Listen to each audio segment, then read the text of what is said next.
सबसे पहले एक बार गायत्री मंत्र, कमर सीधी, दोनों हाथ गोद में, आंखें बंद, हमारे साथ साथ गायत्री महामंत्र।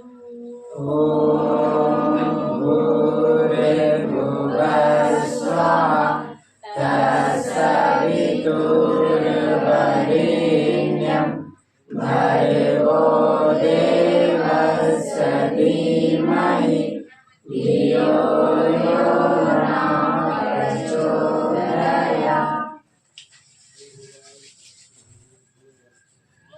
सर्वप्रथम आप सभी को अम्बेडकर जी की जयंती एवं छठ पर्व की ढेर सारी शुभकामनाएं। मैं गौरव कुमार, वर्ष 2024 के बोर्ड परीक्षा मैट्रिक में 468 अंक प्राप्त किए। मेरी पढ़ाई बेहतर स्कूल से ही हुई है और मैं इस संस्था से दिसंबर 2021 में जुड़े थे और जब से मैंने इस संस्था से जुड़े जहाँ जितने भी नियम इसमें बताए जाते हैं मैंने पालन करने का प्रयास किए। और जब मैं इस संस्था से नहीं जुड़े हुए थे, उससे पहले जब पढ़ाई करते थे तो लगभग टेस्ट भी जब पढ़ता था तो 50 में लगभग 12-16 ऐसे ही अंक आया करता था। जब नीतीश जी के द्वारा मार्गदर्शन मिला, कहे कि ध्यान करो, तब से मैंने रोज़ ध्यान करने की कोशिश की और लगभग करते रहे हैं और अभी भी कर रहे हैं, जिस कारण मेरी पढ़ाई बेहतर हुई और आज मुझे इस छोटे से मुकाम हासिल हुई है। जैसे में कहा जाता है कि सुबह उठिए तो पहले मन को अच्छा कीजिए और सही मार्गदर्शन पर चलिए। अगर आप पढ़ाई कर रहे हैं उसमें मन नहीं लग रहा है तो समझिए आपका मन पढ़ाई से प्रेम नहीं कर रहा है, कहीं दूसरे जगह गया है। तो उस सब से हट करके अपने लक्ष्य की प्राप्ति के लिए पढ़ाई में मन लगाने के लिए कहा जाता है ध्यान करें। जब हमारा मन शांत रहेगा तो हमें कोई भी कार्य करने में मजा आने लगेगा और जिस कार्य में लोगों को मजा आने लगेगा उस कार्य का रिजल्ट तो बेहतर ही होगा। और मैंने स्कूल गया तो वहाँ से ललन से पढ़ाते थे, राकेश बहुत बढ़िया से हंसी खुशी के साथ पढ़ाते थे और कहते थे कि पढ़ाई में इंटरेस्ट के साथ पढ़ो, नहीं कि प्रेशर चिंता कि पढ़ना है, रिजल्ट अच्छा लाना है। हमेशा खुशी के साथ पढ़ाई करोगे तो रिजल्ट अपने आप ही बेहतर होगा।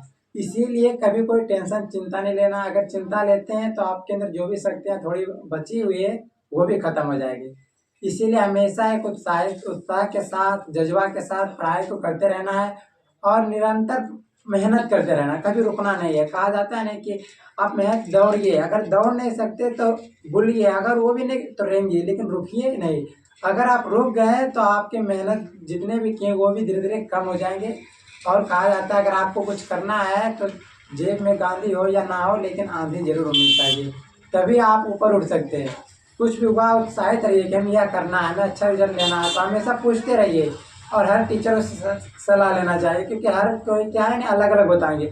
और तुम्हें क्या अच्छा लगा, जैसे नोट्स बनाना है तो हम अपना नोट्स बनाएंगे, हमें क्या अच्छा लगा, किस प्रकार पढ़ें, तो वो सब समझदारी विकसित करने के लिए हमें पहले साधना, और कहा जाता है कि यहाँ आते हैं तो कहा जाता है 4 चीज़ों का पालन करें: साधना, स्वाध्याय, संयम, सेवा। ये 4 चीज़ों इतनी अच्छी है कि अगर आप इस पर चलते हैं तो आप अपने जीवन में बहुत सफलताएं प्राप्त करेंगे। और कहा जाता है कि अगर आप ध्यान करते हैं तो वो एकाग्रता आती है कि मन को एक जगह कैसे लगाएं, और उसी में पढ़ाई में बेहतर करने लगते हैं। और हम स्कूल तो डेली जाते ही थे और वहीं से मैथ ललन से पढ़ाते थे, बहुत मैथ तो स्कूल से मजबूत ही है। और हमेशा नहीं क्या है ना, आप लोग अगर स्कूल जाते हैं तो वहाँ अनुशासित भी होइएगा, क्योंकि हम ट्यूशन जाते हैं तो वहाँ एक ही टीचर सभी विषय पढ़ाते हैं। और वही स्कूल गए तो सब टीचर सभी तरह के और अलग अलग विषय पढ़ाते हैं, अलग अलग बातें बताएंगे। और वहाँ का 6 घंटा रहते हैं, तो 6 घंटा का अगर दिनचर्या हमारा अच्छा रहा तो हमारा आदतें अच्छी होंगी, तो हम एक अनुशासित विद्यार्थी बनेंगे। और जीवन में ये होना चाहिए, शिक्षा का मुख्य उद्देश्य था चरित्र निर्माण, कि हमारा सर्वांगीण विकास हो, हमारे अंदर संस्कार आए, हमें किससे कैसे बोलना चाहिए, ये सबका विकास होना चाहिए। लेकिन आप आज के समय में ये सब साइड हो गया। शिक्षा का मतलब नौकरी समझ लिया और सिर्फ नौकरी पाने के लिए शिक्षा प्राप्त कर रहे हैं, लेकिन शिक्षा का मेन मतलब होता है कि हमारा शारीरिक मानसिक विकास होना चाहिए।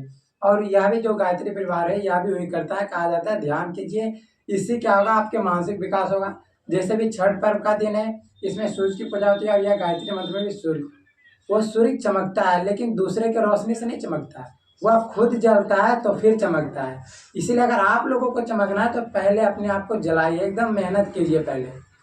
अगर कहा जाता है नहीं, अगर हमें दूसरा स्थान कहीं जाना है तो सबसे जल्दी किससे जा सकते हैं? जहाज से। अगर आप साइकिल पर चलते हैं तो क्या होता है, पीछे भी देखना पड़ता है और आगे भी देखते हैं।